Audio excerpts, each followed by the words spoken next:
اعوذ باللہ من الشیطان الرجیم بسم اللہ الرحمن الرحیم ان الذین یکتمون ما انزل اللہ من الکتاب ویشترون به ثمنا قلیلا اولئک ما یأکلون فی بطونهم الا النار ولا یکلمهم اللہ یوم القیامة ولا یزکیہم ولہم عذاب علیم۔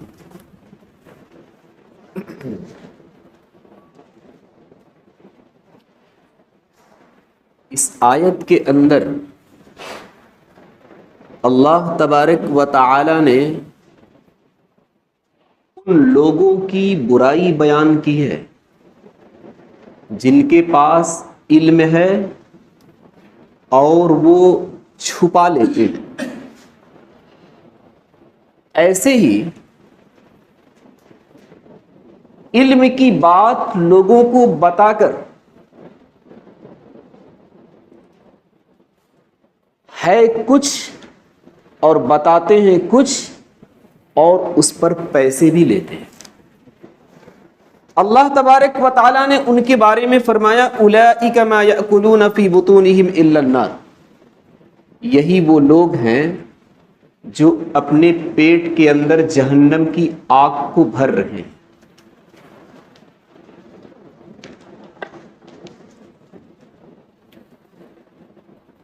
قرآن و احادیث کا علم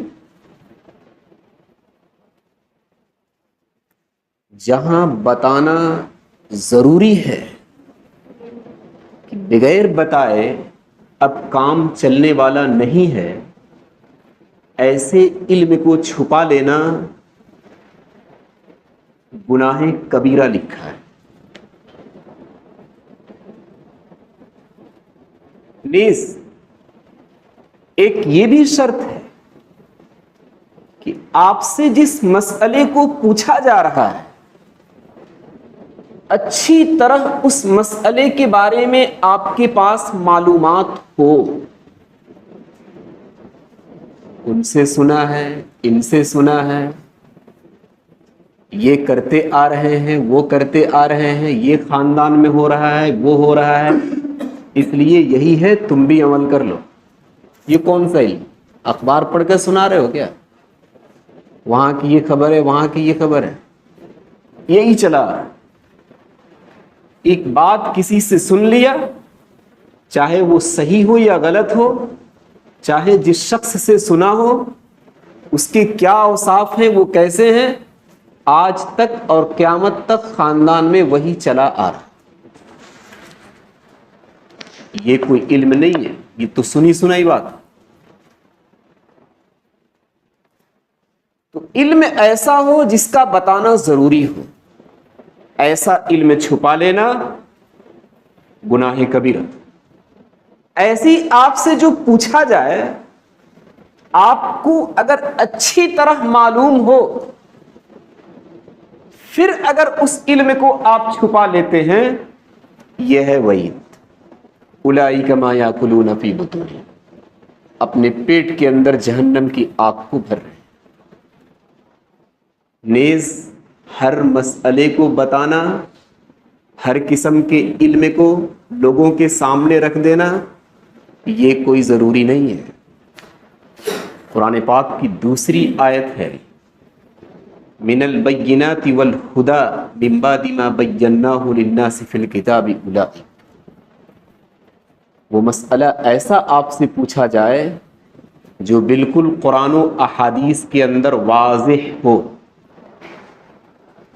نماز کا مسئلہ پوچھا گیا ہو، روزے کا مسئلہ پوچھا گیا ہو، حج کا مسئلہ پوچھا گیا ہو، زکوٰۃ کا مسئلہ پوچھا گیا ہو، اس طرح کے مسائل جو قرآن کریم کے اندر کھول کھول کر اور احادیث کے اندر واضح طور پر بیان کیا گیا ہے، ایسے مسئلے کو چھپا لینا، یہ ہے اس کے لیے وعید۔ بہت سارے مسائل ایسے ہیں کہ ایک عالم جب لوگوں کے سامنے ان مسئلوں کو رکھے گا، ممکن ہے کہ لوگ ان مسئلوں کو سمجھ نہ پائیں، راہ راست اختیار کرنے کے بجائے کہیں وہ گمراہی اور ضلالت میں نہ پھنس جائیں۔ اس لیے علماء کو ایسے مسئلوں کو بتانے سے منع کر دیا گیا ہے. ایسے مسئلوں کو پوچھنے کی بھی ضرورت نہیں ہے. عبداللہ ابن مسعود رضی اللہ تعالی عنہ کی ایک روایت ملی.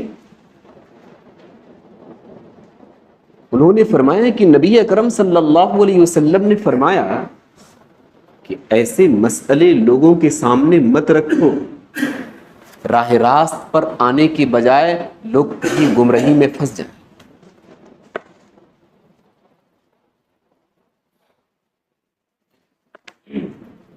قرآن کریم کی جو سورتیں ہیں، بہت ساری سورتوں کے شروع میں آپ نے دیکھا ہوگا کہیں آپ کو لکھا ہوا ملے گا الف لام میم حامیم عین سین قاف طہ یاسین.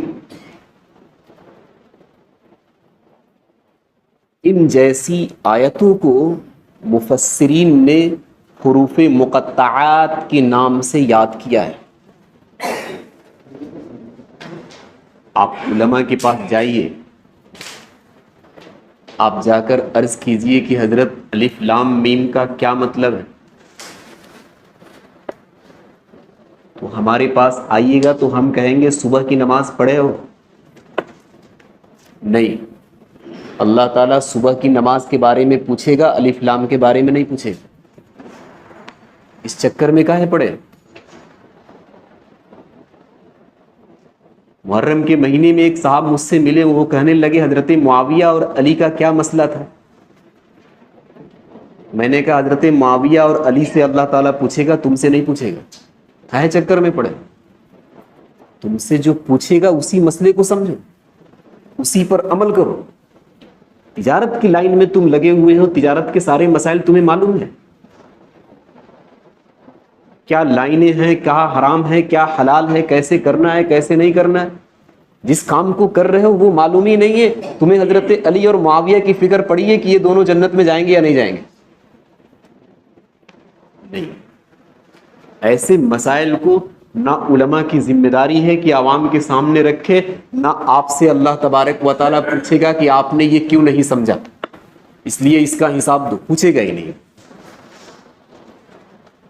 تو یہ جو حروف مقطعات سورتوں کے شروع میں، آپ قرآن کھول کر اس چکر میں پڑ جائیں کہ آخر اس کا مطلب کیا ہے.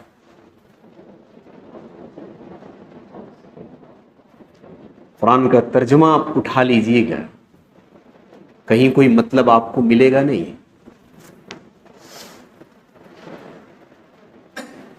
لکھا ہے کتابوں کے اندر، یا تو یہ سورتوں کے نام ہیں، یا اللہ تعالی کے جو نام ہیں ان ناموں کے رموز اور اسرار ہیں. اور علماء اس بات پر متفق ہیں کہ یہ اللہ کے رموز و اسرار ہیں، یعنی بھید کی باتیں. اور یہ کوئی نئی بات نہیں ہے. اللہ تبارک و تعالیٰ نے آسمان سے جتنی کتابیں اتاری ہیں، اس طرح کے الفاظ اور اس طرح کی باتیں ان کتابوں کے اندر ہیں جو اللہ کے رموز اور اسرار ہیں، یعنی ان کے بھید کو اللہ تعالیٰ ہی جانتا ہے، ورنہ تو اور اللہ تبارک و تعالیٰ نے کسی کو بتایا نہیں. نبی اکرم صلی اللہ علیہ وسلم سے ان کے ذریعے باتیں کی ہیں. اللہ تعالیٰ نے نبی اکرم کو بتایا ہوگا، لیکن ساتھ ساتھ یہ بھی بتا دیا کہ امت کو اس کا مفہوم بتانے کی کوئی ضرورت نہیں ہے، اس لیے کہ امت کا کوئی بھی فائدہ ان جیسے حروف سے متعلق نہیں ہے. اس لیے اس چکر میں پڑھنے کی ضرورت نہیں. تفسیر کی بڑی بڑی کتابوں کو آپ اٹھائیں گے، صرف ایک ہی جملہ نقل کرتا ہے مفسر، اللہ اعلم بمرادہ بذلک. اس کی کیا مراد ہے اللہ ہی بہتر جانتا ہے.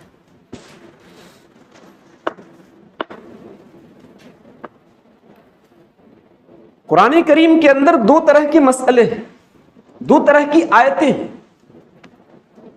محکمات بالکل واضح، اقیم الصلاۃ، نماز قائم کرو، آپ کو کھولتے ہی سمجھ میں آ جائے گا کہ قرآن ہم سے کیا کہہ رہا ہے۔ آتو الزکاۃ، زکوٰۃ ادا کرو، حج کرو، روزے رکھو، محکمات ہیں، صاف صاف بیان کیے گئے۔ صاف صاف بیان کرنے کا مطلب یہ ہے کہ جنہیں عربی زبان سے واقفیت ہے، جو عربی زبان اچھی طرح سمجھتے ہیں، ان کے لیے ان جیسے مسئلوں کو سمجھنا بڑا آسان ہے۔ صاف صاف کا مطلب یہ نہیں ہے کہ ہم اور آپ قرآن کھولیں گے اور سمجھ لیں گے۔ الحمد شریف سے لے کر ناس تک آپ پڑھ لیجیے، نماز کا کہیں مسئلہ آپ کو نہیں ملے گا، کہیں نہیں ملے گا۔ صرف اتنا ملے گا نماز پڑھو، کیسے پڑھو کہیں نہیں لکھا ہوگا۔ لیکن جو عربی اچھی طرح جانتے ہیں، عربی کی شدھ بدھ ہے، اس کے قوانین، اس کے قواعد وہ جانتے ہیں، انہیں پتہ چلے گا کہ نیت یوں کرنی ہے، سورہ فاتحہ پڑھنا ہے، سورہ کوئی پڑھنا ہے، رکوع کرنا ہے، سجدہ کرنا ہے، یہ کرنا ہے، وہ کرنا ہے۔ یہ سارے مسئلے ان پر کھل کر آئیں گے جو عربی زبان جانتے ہیں۔ ہمارے اور آپ کے سامنے وہ سارے مسئلے کھل کر نہیں آئیں۔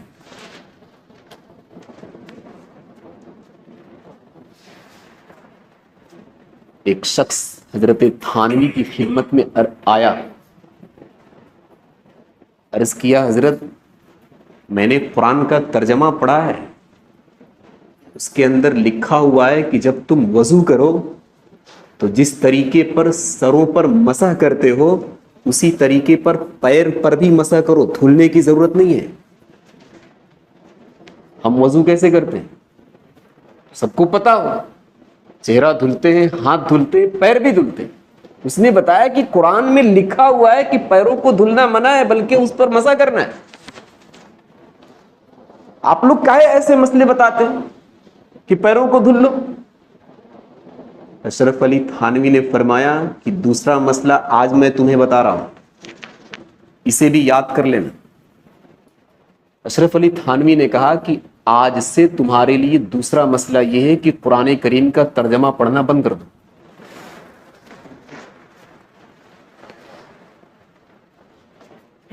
23 برس کا علم، اور اس علم کو بیان کرنے کے لیے 30 کروڑ کی تعداد میں کتاب کہہ لیا جائے، ترجمہ کلام اللہ سے ہم سمجھ لیں گے؟ صرف ترجمہ پڑھ لینے سے یہ سمجھ میں آ جائے گا؟ کبھی نہیں سمجھ میں آئے گا۔ ایک بچے کو اگر انجینئر بنانا ہو، انگریزی میں لکھی ہوئی کتابیں دے دیجیے، وہ پڑھ لے گا، انجینئر بن جائے گا۔ ایک بچے کو ڈاکٹر بنانا ہو، انگریزی میں لکھی ہوئی کتابیں دے دیجیے، وہ ڈاکٹر بن جائے گا۔ ایک بچے کو وکیل بنانا ہو، انگریزی میں جو کتابیں لکھی ہوئی ہیں وہ پڑھ کر وکیل بن جائے گا؟ نہیں، کوچنگ کرنا پڑے گا، سامنے ٹیچر رہے گا، تب جا کر وہ کچھ آگے بن سکتا ہے۔ اس علم کو بھی سیکھنے کے لیے خود سے اگر ہم اور آپ ترجمہ پڑھ لیں گے تو کیا اس کا علم ہمیں حاصل ہو جائے گا؟ نہیں۔ کسی استاذ کے سامنے، کسی ٹیچر کے سامنے جو اس علم کو جانتا ہو، اس کے سامنے بیٹھنا پڑے گا۔ ایک دارالعلوم کے بہت بڑے عالم گزرے ہیں، 15 سال پڑھنے کے بعد 40 سال تک انہوں نے حدیث پڑھائی۔ 15 سال پڑھنے کے بعد 40 سال تک کیا کیا؟ حدیث پڑھائی۔ استاذ محترم کا خط آیا ان کے پاس کہ اب تمہیں حدیث کا علم آ رہا ہے۔ آیا نہیں ابھی، اب آ رہا۔ آج کے زمانے میں اتنی محنت کی ضرورت نہیں ہے، شرٹ پینٹ پہن کر چوراہے پر کھڑے ہو جائیے، آپ حدیث والے بن جائیں۔ وہ اچھا آپ کو حدیث بتا دے گا، ایسی حدیث آپ کو بتا دے گا کہ آپ 20 برس سے وہ نہیں سنے ہوں گے اور صرف بخاری کی بتائے گا، اتنا علم ہے اس کے پاس. شریعت کی کتابوں کے ساتھ کھلواڑ ہو رہا ہے. یہ تو ویسے بھی سمجھنے کی بات ہے کہ دنیاوی بات سمجھنے کے لیے کسی ٹیچر کا سہارا لینا پڑتا ہے، تو یہ تو آسمانی علم ہے. کیا اسے سمجھنے کے لیے خود اپنی ذات کافی ہے؟ نہیں. کسی کے سامنے بیٹھ کر سیکھنا ہوگا. الغرض میں یہ بتا رہا تھا کہ قرآن کریم کے اندر کچھ ایسے مسائل ہیں جنہیں محکمات کہا جاتا ہے کہ صاف صاف کھول کر لکھ دیے گئے ہیں. عربی جاننے والے، عربی کی شدھ بدھ رکھنے والے، عربی کے قواعد اور ضوابط کو سمجھنے والے ان آیتوں کو دیکھیں گے اور جو مسئلے ان آیتوں کے اندر لکھے ہوئے ہیں وہ سمجھ لیں گے کہ کیا ہے اس کی. کچھ آیتیں ایسی ہیں جو عربی جاننے والوں پر بھی منکشف اور واضح نہیں ہے. کچھ پتہ ہی نہیں چلے گا ان کو بھی. مفسرین کی اصطلاح میں انہیں کہا جاتا ہے متشابہات.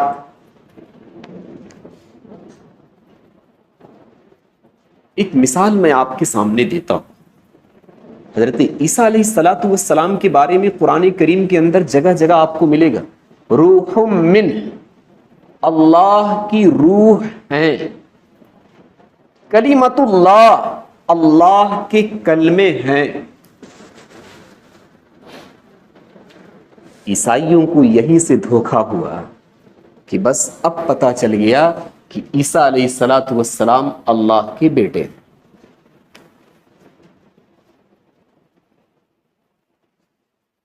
ان کو سمجھ میں ہی نہیں آئے.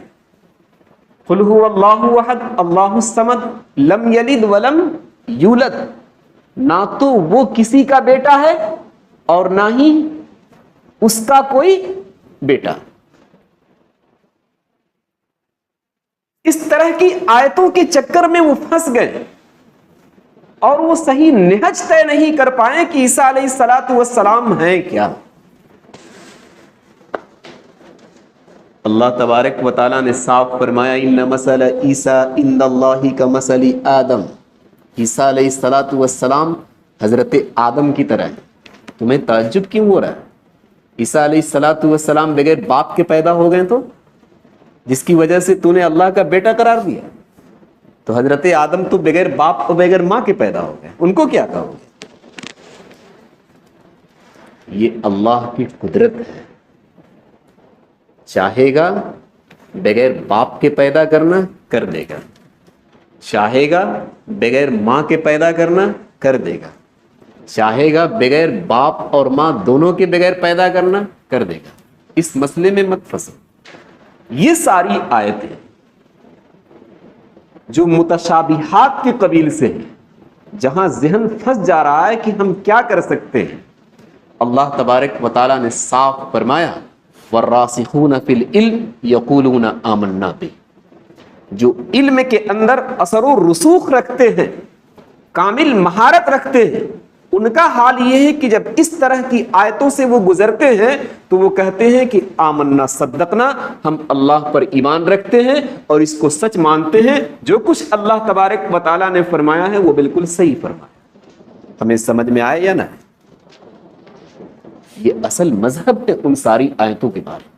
ان کے مطلب میں ہم پڑھیں گے، ان کے معنی اور مفہوم میں ہم پڑھیں گے تو عیسائیوں کی طرح ہم گمراہ ہو جاویں گے کہ عیسیٰ علیہ السلام کو تو اللہ تبارک و تعالیٰ نے پیغمبر اور اپنا مخصوص بندہ بنا کر بھیجا تھا، لیکن اس عیسائیوں نے کیا کیا؟ اللہ کا بیٹا مان لیا.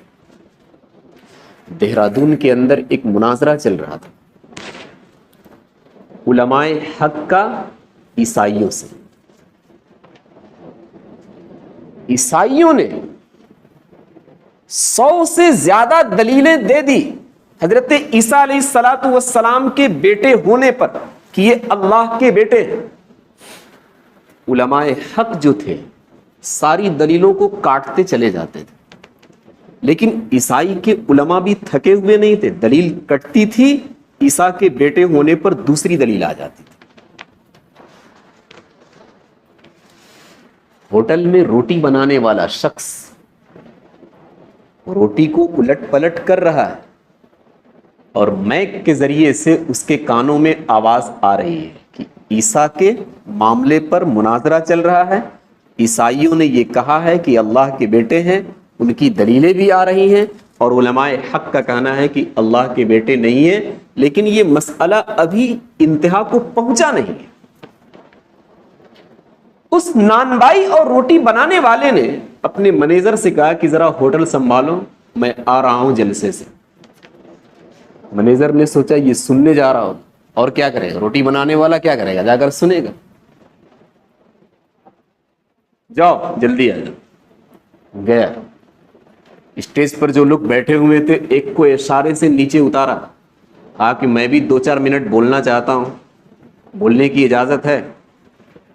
اسٹیج والے نے کہا یہاں روٹی بنانے کا طریقہ بتاؤ گے کیا؟ اتنے بڑے بڑے علماء بیٹھے ہوئے ہیں جو عیسیٰ علیہ الصلوۃ والسلام کے مسئلے پر بحث کر رہے ہیں، تم یہاں آ کر کیا کرو گے؟ آگے 2 منٹ اگر دو تو میں ایک بات بولوں۔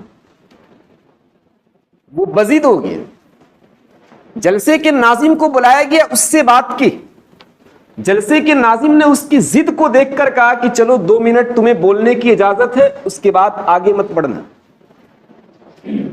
وہ اسٹیج پر کھڑا ہوا، کہا کہ آپ لوگ یہ بتائیے اللہ کی عمر کیا ہوگی؟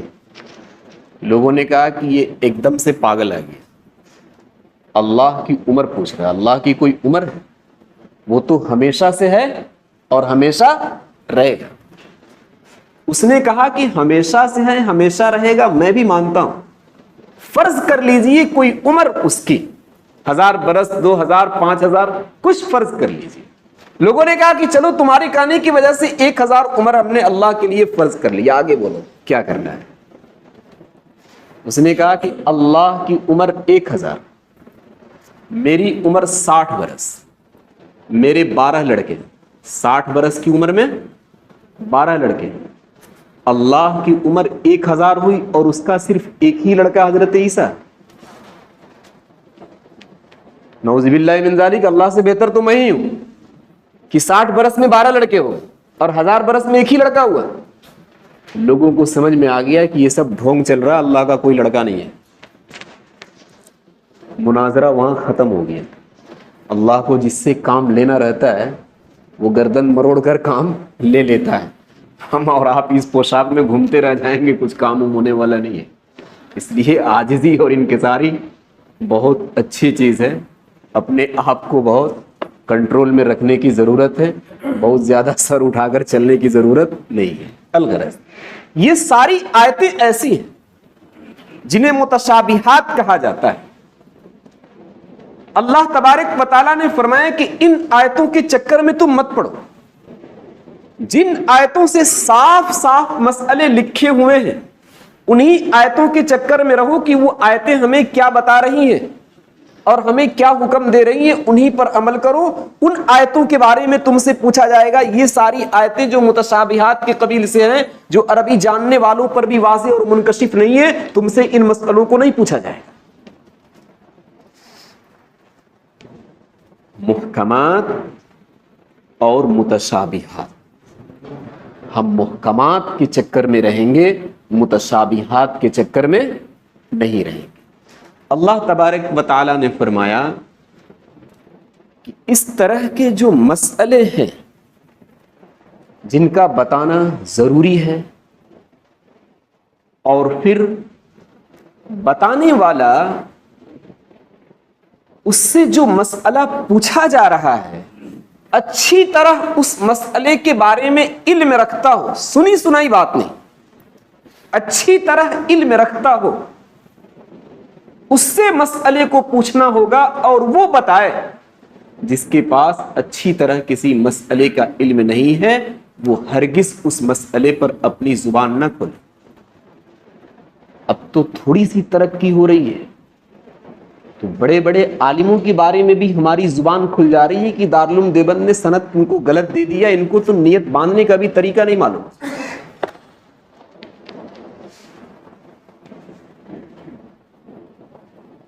بول لو، کوئی حرج کی بات نہیں ہے۔ مسئلہ اگر اچھی طرح معلوم ہو تبھی بات کرو. تیسری شرط کہ وہ مسئلہ ایسا ہو کہ واضح طور پر لکھا ہوا ہو. اگر وہ مسئلے واضح نہیں ہیں تو پھر عالموں کے بارے میں کوئی ضروری نہیں ہے کہ ان مسئلوں کو لوگوں کو پتہ ہے، ورنہ لوگ کہیں پھنس جائیں، کہیں گمراہ ہو جائیں. سمجھنے کی طاقت ان کے پاس نہیں ہے. آپ ایسے مسئلوں کو کیوں رکھ رہے ہیں؟